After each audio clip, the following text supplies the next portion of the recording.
Letitia James is the Attorney General of New York. And Donald Trump does not like her, and she's made it clear she doesn't like him. Here's Donald Trump, once again, 18, talking about New York Attorney General Letitia James.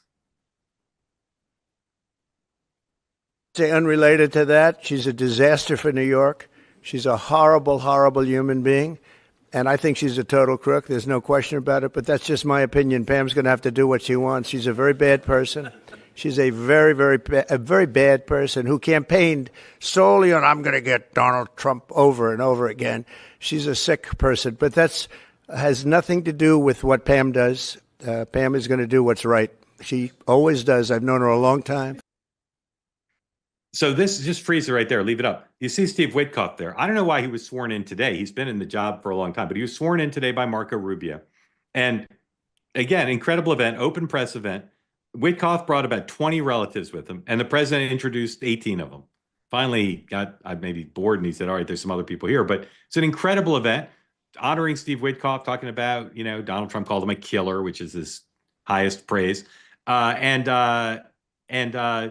made a lot of jokes, a lot of towel snapping jokes, etc. But then he had like another full press conference. And partly I showed that to you because, again, there's not a president in the world who would have an event for a special envoy, swear him in, and then take, questions on unrelated topics. It's just never seen it before. So, Beverly, comment on Donald Trump talking 4 times a day and or his attitude towards the Attorney General of New York, or both, whatever you wish. Well, first of all, his stamina is pretty amazing. It takes a lot of energy to speak as much as he does on a day like today with such important things that he's discussing. I always feel really badly for the people who are standing next to him when he starts trolling somebody, because what do you do with your facial expressions? It's very hard to know how to play off of that.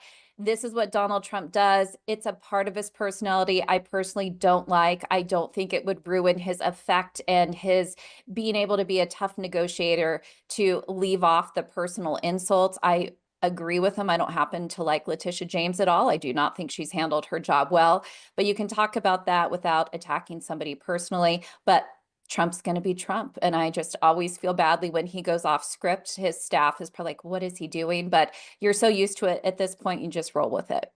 Steve. Mark, I've said he commands attention, which is generally one of his positives. But I think in the last week or so, I just think it's become a little too much in that he's commanding attention about topics that aren't relevant to what people are currently concerned about. I just think, prices are not going down. That's what he was elected to do. And if he's going to talk 4 times a day, he ought to talk more about what he is doing to bring prices down. He should talk more about what is he doing about the fact that we seem to have this FAA airline problem that we haven't had before.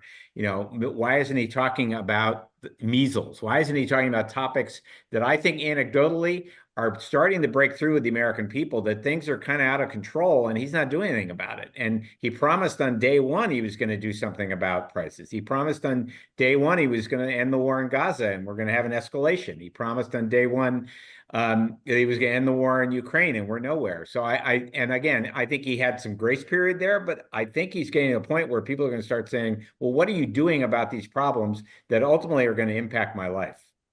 Yeah. As opposed to attacking Letitia James or doing Alcatraz or talking about the movie Tariff. I mean, I think he's sort of veered off now in the stuff that is not particularly relevant to people's day-to-day concerns.